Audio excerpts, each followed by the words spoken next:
I haven't seen Team America World Police since it was relevant, so I'm real interested to see it again. It's Yeah, still it's great. still relevant. It's not relevant anymore. Oh no, Tom, as a species, It we've is. matured to the point where it's not relevant anymore. It is Yeah. still, Still very, very relevant. Yeah, You have I'm to- not sold. I'm not Yeah. sold. You have to watch it and go, wait, this was made before Trump?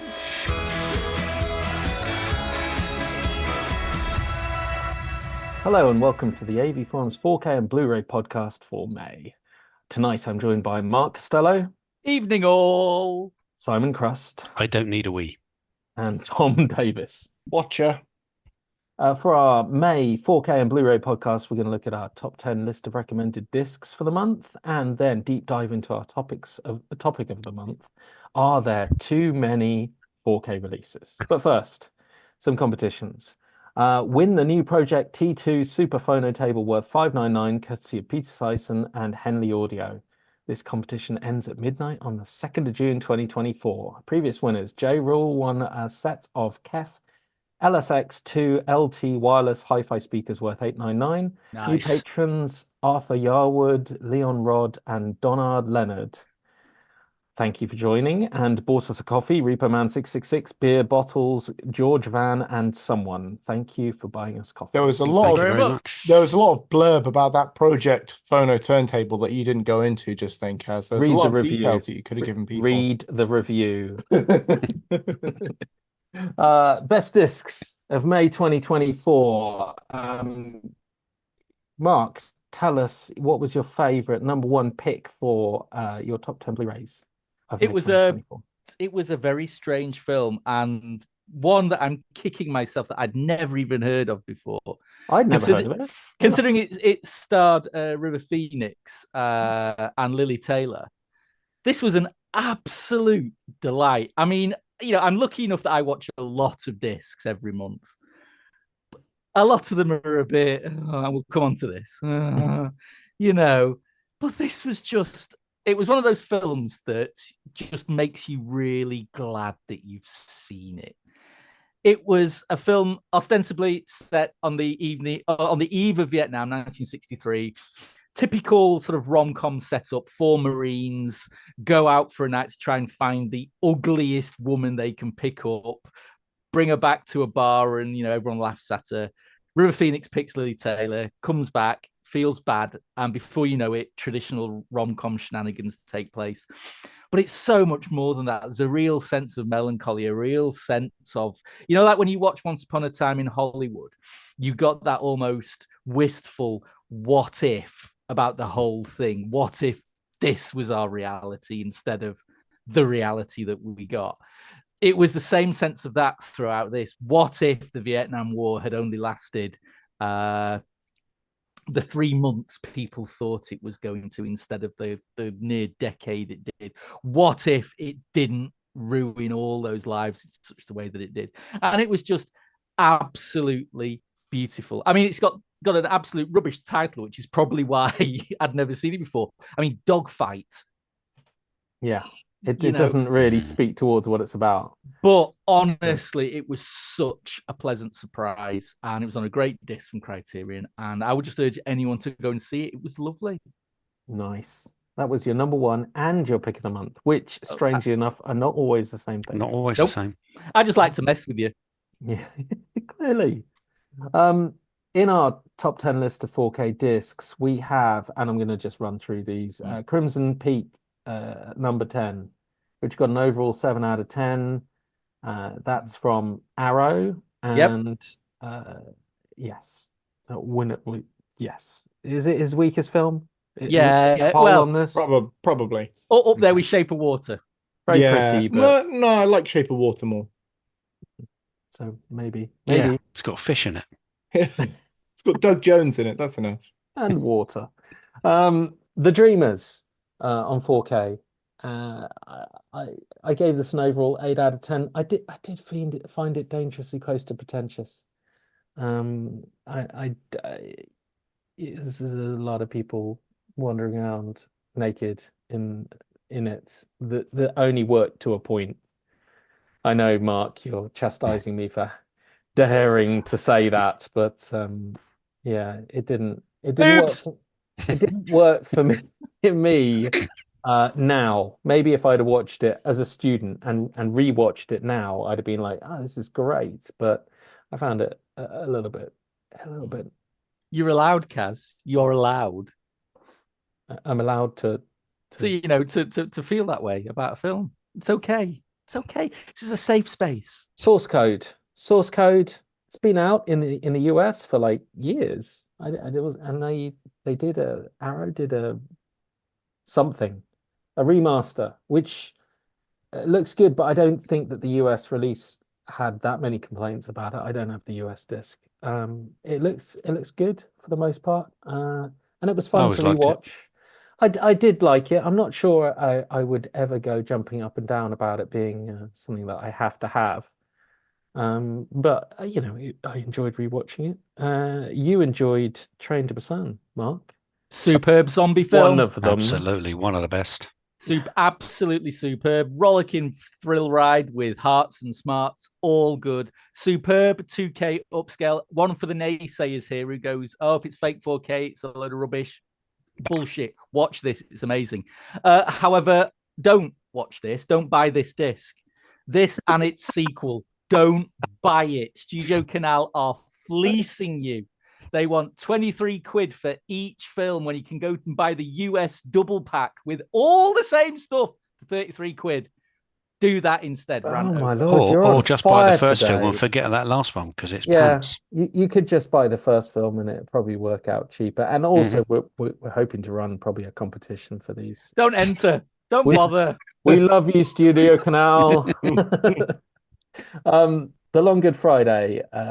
Size just reviewed that 10 out of 10 movie. Oh, so mate, good. has to be. I mean, it's Just even just for the last closing 2 minutes, it's 10 out of 10 just for that back. You don't need the rest of the film. Quality. It's quality gangster movie. Absolutely fantastic. Music, performances, awesome. Pinging Simon earlier about the fact that I just discovered they planned on writing a sequel. The guy who wrote this was going to write a sequel. I can't remember what it was. The Short Bad Monday. Thursday the Black Monday or something. It's going to be called. Yeah. And it was it sounded like it made sense, but up until that point, until the writer talked about how he would have proposed it, I'd never even considered it being remotely possible given those last 2 minutes. It'll be no heat too, let's be honest. That's right. Oh, just think that's coming. That's coming. Don't even. With Austin Butler as Val Kilmer, is that right? I don't know. I mean, that's the least of its problems. The casting, the actors have started coming out in response to the rumors that they're in Heat 2. I mean, it's just so exhausting. I'm not in that shit, said Austin Butler. Yeah, exactly. Social media is so hilarious. It's like not even started shooting or something, and people are already coming out and going, this is my response to being told that I would make a good Robert De Niro in Heat 2. I will deny I'm in this movie, even when I'm obviously in it. Butcher Baker, Nightmare Maker 4K. I never thought I'd say those words. I really didn't, which comes into our topic of the month. But anyway, that got an 8 out of 10 and made... That was higher than Long Good Friday? Yes. It wasn't higher than Long Good Friday. It's just in the list. Yeah, it is. Okay. There's a lot of 8s. I mean, yeah. It's one of those long lost. I'd never heard of this film until I stumbled upon it on Amazon Prime a couple of years ago. But it's just so wrong. It's so icky. It's so sleazy. It's delicious. Get it watched. It's amazing. I mean, it's crazy. Well, when was it made? 83, 84? I think it was made 2 years before it was released in 82, I think. Oh, there are only 192 other films made that year, so really we should have all heard of it. Yeah, that's exactly right. You should have. Once Upon a Time in the West 4K. I loved rewatching this. Stone cold classic, and every time I watch this and The Good, the Bad, and the Ugly, they both vie for my favorite. It's really tough because I love Eastwood and I love the the collaborations he did with Sergio Leone. But Once Upon a Time in the West is just tremendous. I absolutely loved it. Paramount's disc, a little bit more controversial, but you know what? It's a great movie, and it does look spectacular. It's just another one of these releases It just could have been better. Yeah, you really wish you didn't have to caveat your words with these and plenty other Cameron releases we've had recently. You wish you didn't have to go, do I consider keeping my old Blu-ray? I mean, you really don't. You'll enjoy this. It's just a shame that should even be a consideration for people in an age when we get Butcher Baker, Nightmare Maker in 4K looking tremendous. Amazing. Yeah. You know, like it's like why? Awesome. What's going on? Which brings me to Crow 4K, which does look tremendous in 4K. And that was a joy revisiting, and there are no caveats. It's a fantastic upgrade. There is a caveat. It's the remake. That's the sodding caveat. That is the caveat. We're not going to talk about the remake. No, we're not. Yeah, it's just this. No. What remake? I'll watch the remake. I'm up for that. Are they making too many films? Yes. No. There's time. There's space for a Crow remake. Why not? Oh, I don't know. Just not that one. Yeah, I think that's possibly true. Obar did a lot of different stories, and they could have gone with a different Crow. I don't know whether they needed to remake this one. This one. Bring Eddie Furlong back. What's he doing? Honestly, I'm sure he could whip himself into shape. You know, give him a couple of months. Yeah. Wait, fine. didn't they bring him back and then kill him again? I don't know. Anyway, the top choices for the month, we haven't actually got the discs into review. Dune Part 2 4K is on its way in. Yeah. I'm expecting it to be just utterly reference, but for the fact IMAX. that It's no not in IMAX. IMAX, I mean, sure. I just don't know how much I can complain about that though, because I watched it in IMAX. It looked fantastic in IMAX, but you know, the first part wasn't IMAX on the disc, and we're just gonna have to live with it to some extent, rather than storing it down. Man up. I'm gonna give it an 11. So there. Is that man enough? In fact, I put down on the list Hands all round. Navy SEALs 4K as the top choice. Of course Just it is. for you, Mark. Of course it is. Oh, And I gave that a 12 out of 10. Predictive, of course. It could be higher. And do you know what, Kaz? When both copies arrive, I'm going to open both and watch both before I send you yours. I'm going to watch your version. Put your fingerprints on it. Oh, I'm going to lick the disc. Oh, yeah, you name it. I'm going to do all that, mate. And then I'll get it out in the post to you. Don't worry. I'm sure it'll be fine. He's not joking. Oh, dear. I don't know. There's a random segue. Please read the best Netflix drama movies article, because that entirely relates to our discussion here. Anyway, go away and read that. Not Almost right now, as good as because we're not Navy done. Yeah. What's coming to 4K, Mark? Well, in prepping for the rest of our follow-up, what isn't coming to 4K, Kaz? Yes, although I think Terminator. Yeah. No, it is. It's coming. Don't forget. At some point. At some point. I think, Hitcher. yeah, next year.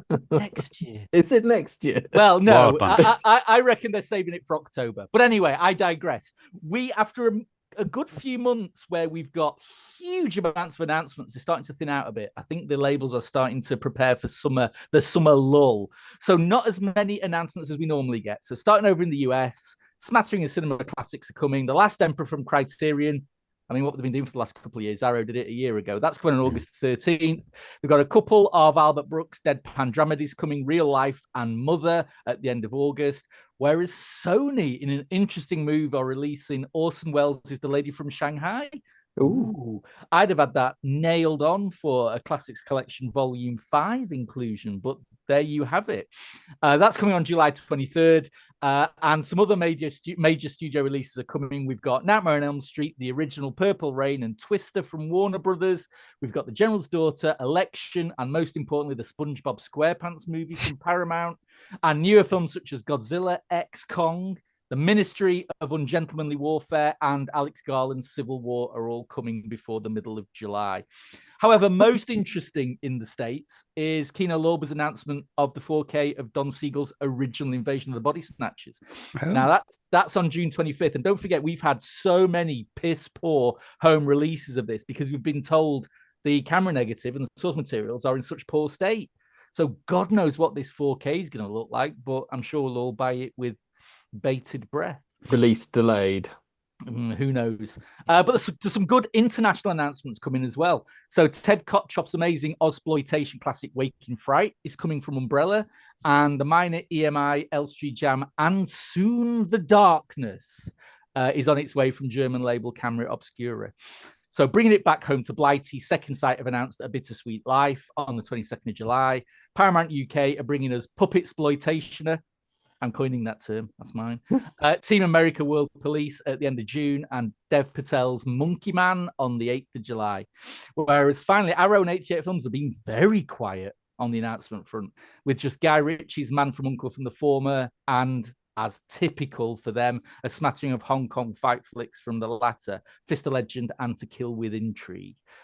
So yeah, it looks like the summer lull is in full effect. But as ever, head over to the 4K forums, where our resident man on the inside, Red Devil 85, knows everything about everything when it comes to release schedules. So check it out. Very nice. I'm still scratching my head over Paramount's back catalogue choices. General's Daughter. I mean, I like General's Daughter, but Election is good. Election's real good. General's Daughter? You're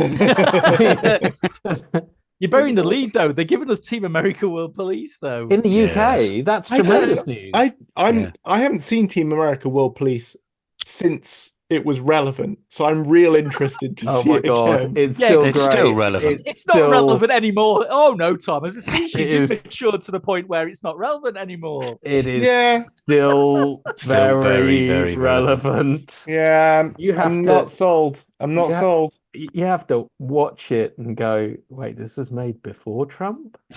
it's Yeah, but it's got a real but actually America are the good guys bit at the end, which I think is going to fly less well these days, right? The speech about I can't repeat it. I mean, I'm not sure I came out of that movie feeling like that was the honest punchline to that. Not after they blew up Paris, but I will. I'll give it another go. Yeah. Yes. Okay, which brings us to our physical media discussion. Are there too many 4K releases? No. Okay, that's good. Great. Sometimes. Yeah. So I suppose the point of this is we've had a lot. This is in response, perhaps, because when these titles, I mean, you mentioned Red Devil, Mark, when these titles get put up on the forums as announced, all of these new titles, they get a listing on the forums. This is coming soon. Artwork, TBC, this so-and-so studio are releasing it, US, UK, whatever it is. We get a number of people on the forum who immediately comment, why? What's this? Why is this coming to 4K? Straight away, knee-jerk reaction.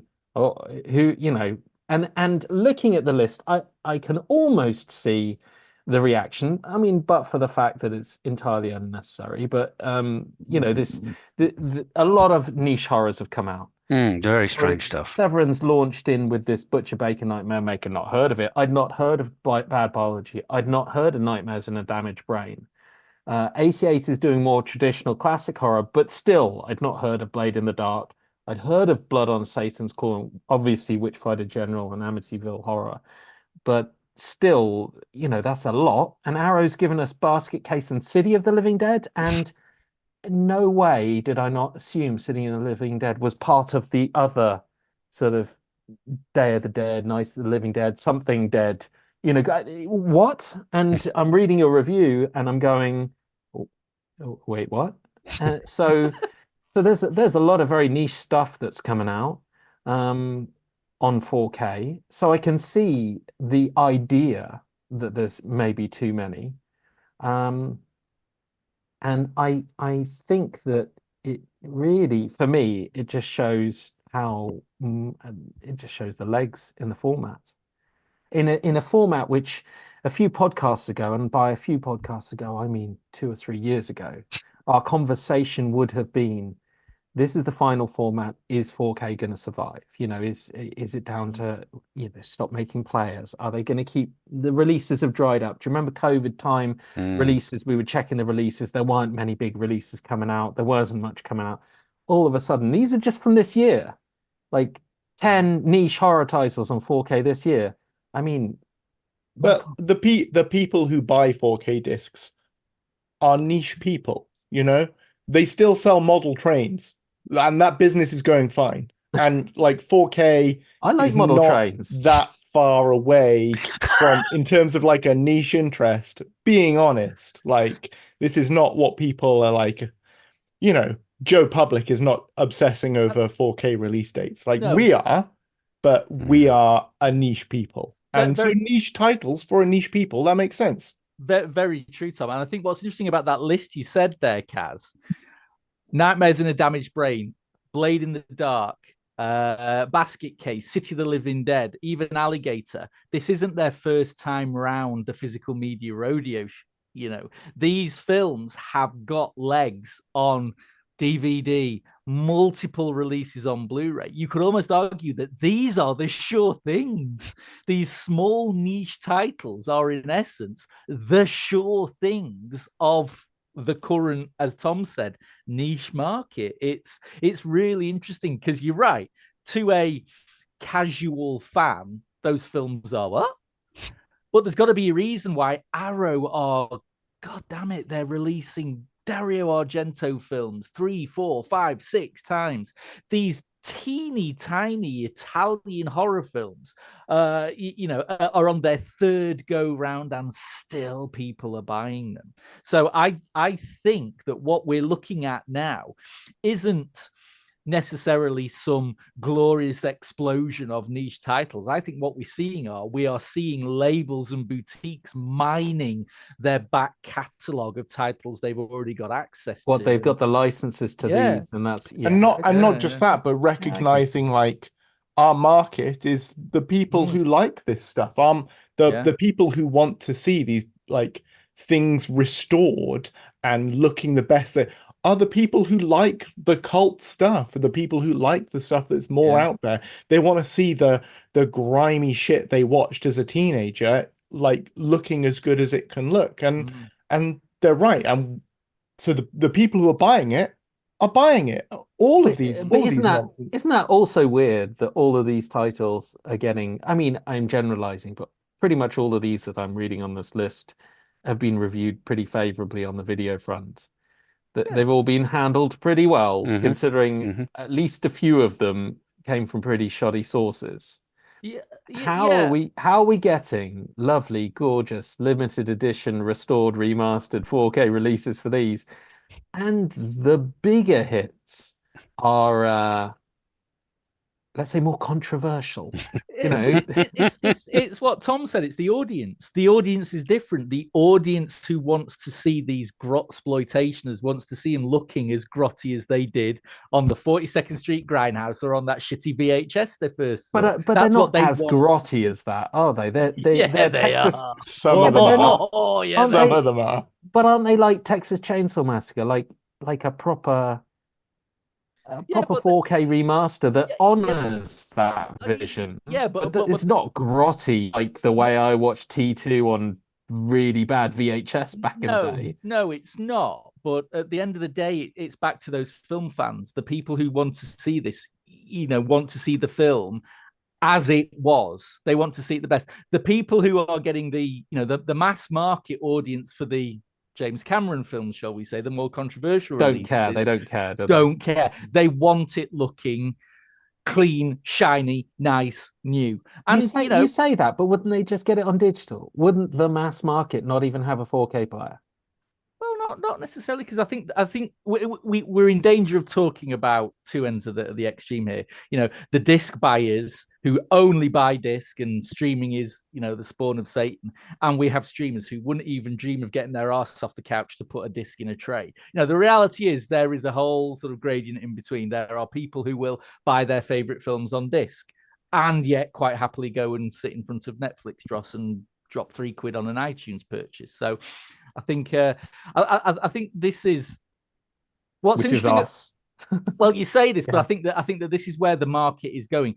The market is finding its niche. And I think, interestingly enough, on 4K, the niche of these horrors. But if you go down to 1080p and just look at Blu-ray, for me, I mean, Jesus Christ, if I have to watch another sodding 70s Hong Kong movie for these monthly top 10s, I swear I'm going to go insane. That, to me...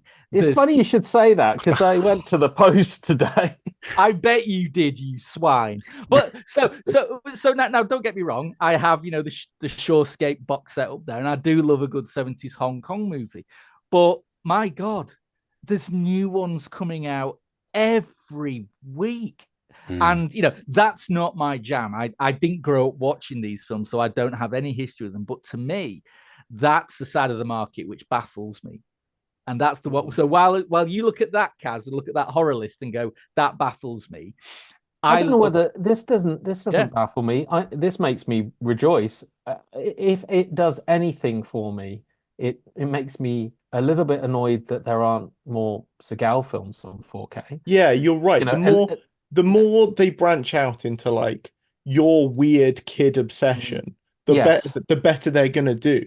Yes. Like is how it feels for me. Pick a weird thing that no one else in the world likes, like Seagal for me, or Van Damme for that matter. Give him a break. Give me a few more of those titles on 4K, and I'll happily lap them up. Yeah, like and I am imagining at some point we will see. At the moment, Mark's right. We're getting like the Hong Kong, the 70s Hong Kong movies in abundance. We'll get the same for all the god awful like 50s and 60s westerns at some point. I guarantee it, because somebody will go like, that's the thing that I want, and that's the thing that will sell to a small subset of the market, and we can guarantee we'll get our money back. And that sort of brings me around to what you said at the beginning, which is people say like, well, why this on 4K? Which is almost always followed up with a, why this on 4K and not this thing that I want? Which is like, I mean, sometimes it's like, just shut up and this is what's out. Just like, but also sometimes it's like, this is what is available. It's important to some people. It's a guaranteed sale to a small group of people. And there are not a bunch of like corporate egos and money counters involved in the restoration and reproduction of it, which is what is probably involved in that big title that you really want, which is why we've seen like the Jim Cameron stuff delayed for so many years. Yeah, no, you're totally right, and I think, Kaz, you're spot on.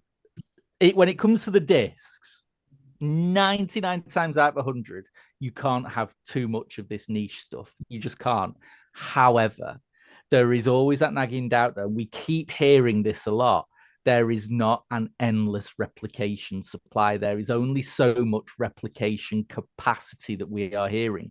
If you believe the internet scuttlebutt, that one Blu-ray plant in Mexico that has to service the entire of the North American market is creaking. Its QA is absolutely non-existent. You look over there, the amount of scratch discs that aren't playing, that are coming out, and all of that is down to that limited reproduction capacity. And to me, that's the only slight niggle with all of this, because it might very well be, Tom, as you said, at this moment in time, we're getting all these Hong Kong 70s stuff over here, but that is actively stopping us getting something else over here at this moment in time. And, I suppose it's the same with most things. There's not an unlimited supply of everything, of course. But I think that for me is that only niggle here. You know, for me, why am I having to watch another bloody 70s Hong Kong film when I'm not? Why haven't I got Ice Pirates on 4K? God damn it! Or BMX Bandits? Well, it's interesting. We have a lot of contacts with some pretty niche studios. I mean, we have contacts with Severin and 88 Films, all of these boutique labels who've branched out into 4K relatively recently. And I was talking to one of them who'd founded one of these labels, and he said that his choice of films almost entirely came out of budget. He picked a genre that was affordable, and he picked titles which were down to what he could get in, and which would supply him with a regular stream of licensable content. That's all it came down to. I mean, it was a genre he loved. And it's not like he did it to just pick bad films. He picked a genre he loved, but he accepted everything that genre had to offer, good and bad, just everything to release under that format. And I think that also comes into play for all of this. So interestingly enough, Kaz, let's just stick a pin in that and take it back to our last conversation on the last poddy about, are there too many movies? How do we find what to watch? I think I mentioned this a few poddies ago. If you look at these boutique labels now and the release schedules, they're almost like a curated service in and of themselves. So we talk about those Hong Kong films. You watch one and you go, hey, did you like that? Well, Eureka are releasing 77 more of them, and they're all coming. And you know, you look at these for these horrors, they're the same. So these are, if you like, they're almost, it seems weird that they are like a physical manifestation of the streaming algorithm. Yes. You like this?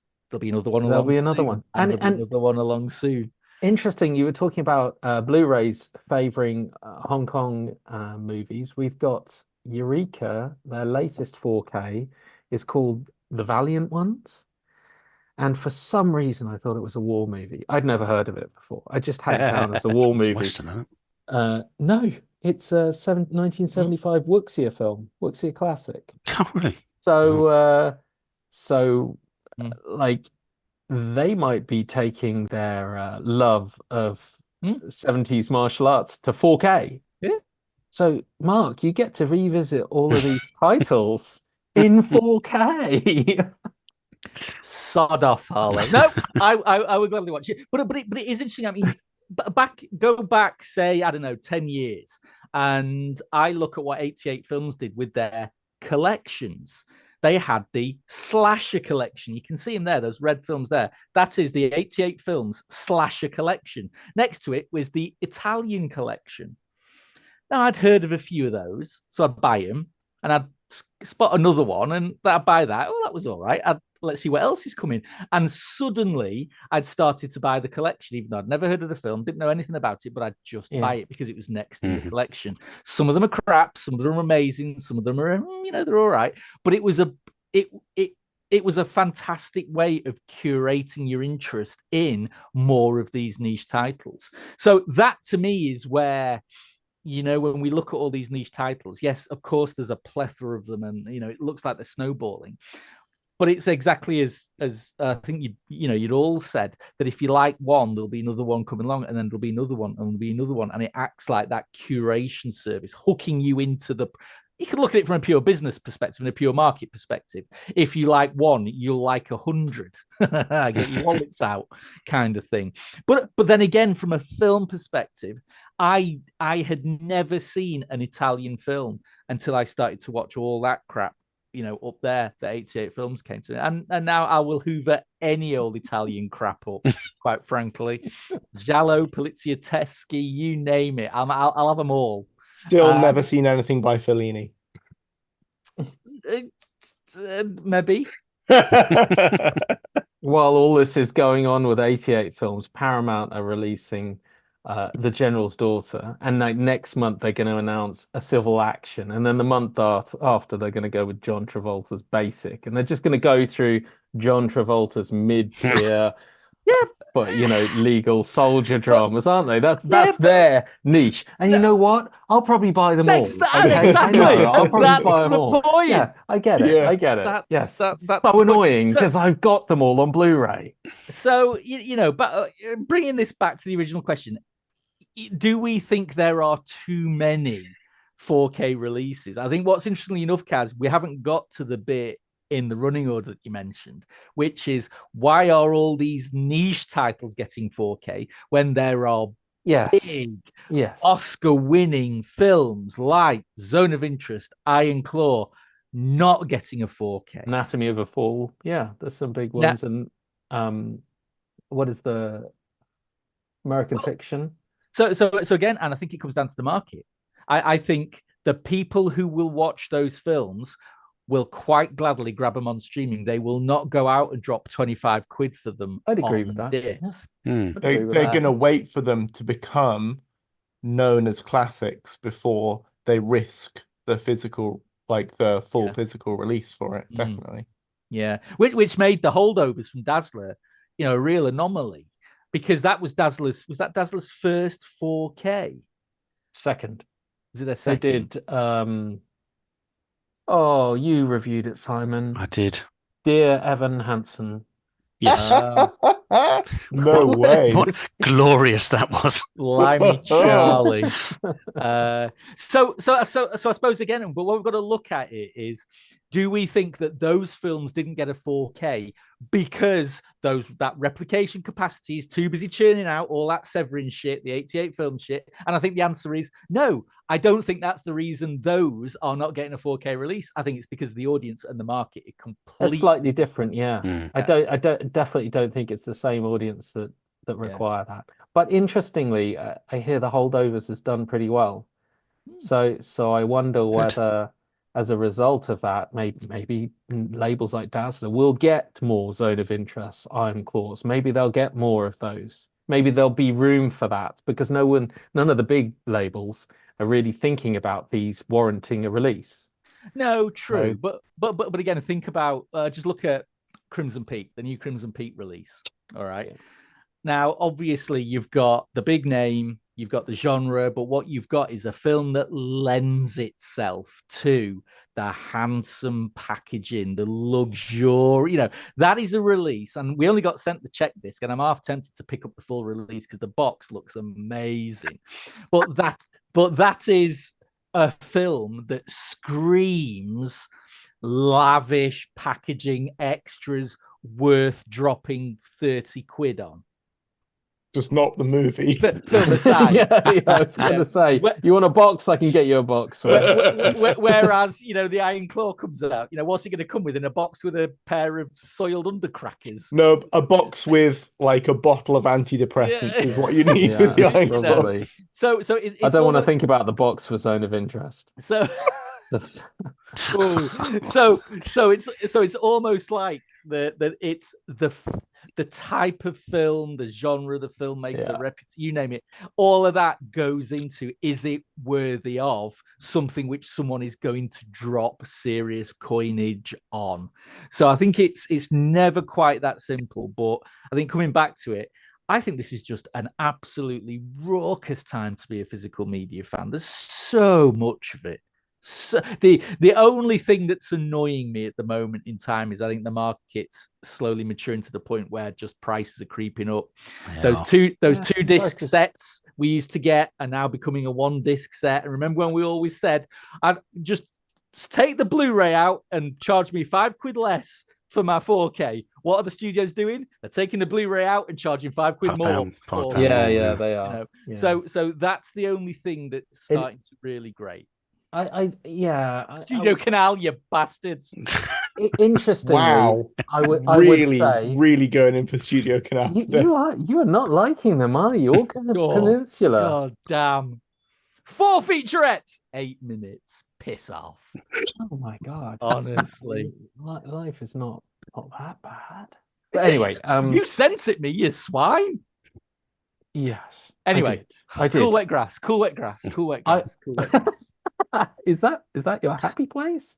Cool wet grass? No, it was. I don't know. Used to watch that crazy program, Arthur C. Clarke's Mysterious World, back in the day. Tom wasn't even born by then, so he's just looking weird. But they had an episode on the firewalkers. Yes. And they took these Western tourists and they said, anyone can do it. All you need to do is close your eyes and chant "Cool wet grass, cool wet grass, cool wet grass," and they did. And cool wet grass, and these people just walked across fire. So it always has stuck with me that cool wet grass, cool wet grass, cool wet grass. Anyway, okay, back to discs. That sounds great. I would say that after the last podcast where we talked about there being too many movies, I wonder when these two situations kind of clash, because I can imagine we're talking about like things like Zone of Interest, Anatomy of a Fall, more prominent, I'm going to say independent movies, Oscar recognized, but independent movies, more prominent ones, are starting to not get 4K releases. But they're actually, if you're going to make, 6,000 movies in a year and not even release the more prominent ones, I wonder when any of those will come out. There are quite a few on there. I mean, we talked about The Outpost on there, and you can pick The Outpost up on 4K. I think the director's cut, I believe. Okay, bear with me, Kaz. But you can't get a lot of other titles on there, particularly the ones that are streaming exclusives, which is interesting. It is, but bear with me. 10 years from now, Arrow announced their super duper box set. Rebel Moon Part 1 and 2. 4 cuts of the 2 films, 19 hours of behind-the-scenes documentaries in a package that's shaped like, I haven't even watched the bloody film, but shaped like some wheat, for Christ's sake. You could get some grain in the box, couldn't there you? you go. I think grain in the box. I think a little crystal, really heavy one to make the postage expensive, with a single tiny piece of grain inside the center. Laser engraved grain. Perfect. Yeah. 50 quid. I'll be slapping my cash down for it. But 50 quid? No. Maybe one of those lenticular things where you change it and it looks like the grain is moving in slow motion. Anyway, as you turn it, it's kind of but the point being is we laugh at that idea now. I think it's a farcical idea, Mark, that you think that there would be only 2 Rebel Moons in 10 years' time. I think it's absolute fiction. I love it. You lost me at part 1 and part 2. I was like, where's part 3, 4, 5, and 6? I mean, come on. The point being is, in 10 years, for all we know, it could become the cultiest cult classic of all time. It could pick up a following. Battlefield Earth. By the way, Arrow did Battlefield Earth. I'd be up for that. Yeah, me too, man. So I would get that in 4K, 100%. So yeah, but Battlefield Earth makes Rebel Moon look. No, or Battlefield Earth is at least hilarious, whereas Rebel Moon is dire. Yes, Battlefield Earth is hilariously bad. So bad it's good. But Rebel Moon is so bad it's bad. So my point being is, it's never going to be anyone's classic. It's never going to be. All right, get off Rebel Moon. Get off Rebel Moon. You started. But my point being is that now, like I've said, the boutique labels now are mining their own back catalogues. But there's going to come a point where even I will not buy yet another Dario Argento 4K re-release. So then these labels will have to look elsewhere, by which time will have moved on, and that's when they'll start picking up some of these lesser, smaller films. That'll be the point where the streamers decide to, holy crap, subscribers are plateauing out. We need more income streams. I know. We'll start to license out our own stuff. It'll be the next format. It'll be 8K holograms. That's what they'll be. It's going to be end of days when Arrow release a box set of Rebel Moods. It's going to be the actual apocalypse. Okay. Well, fair enough. But to your point, in the US, they did have a Target exclusive 4K of Stranger Things, the first 2 series. Now, yes, what was it? Criterion did. Is it Criterion did Uncut Gems? Yeah, and Roma as well. Yeah. So there are I can see it. coming out, and again, Give it time. Give it time. These films will pick up a following. Suddenly, you'll have enough distance to justify getting a beardy academic in to talk for 20 minutes about the cultural importance of this A film. week. Yeah, no, that's it. You know, Absolutely. and before you know it, it's a 2-disc super duper 10th anniversary box set. Everyone's buying it. So I think it's natural that they've got to wait and see. Are the weirdos going to buy it? That's Are the exactly weirdos right. going to buy it? Yeah, we'll put it on 4K. Love it. Exactly. Nice. So yeah, you can't have too much 4K apart No. from Hong Kong 70s shit. Just I keep it- think we already knew that. we really did. And just some people didn't. Oh, we done, Very Kaz? nice. Can we I go think home we yet? are. I think we are. I think we Thanks are. for that. That is it for the Discs podcast. My thanks to the movies team. If you've enjoyed the podcast, give us a like and subscribe to the channel. Hit the notification bell so you don't miss out when we publish our live streams, product reviews, and more. If you really like the podcast, buy us a coffee at buymeacoffee.com/avforums. You can follow us on Twitter and Facebook and bookmark avforums.com for the latest reviews, news, and videos. Plus, why not leave us a 5-star rating on whichever service you choose if they allow it, but only if you enjoyed the show. Thank you for watching and listening. Join us for another podcast in a month's time. Toodle pip.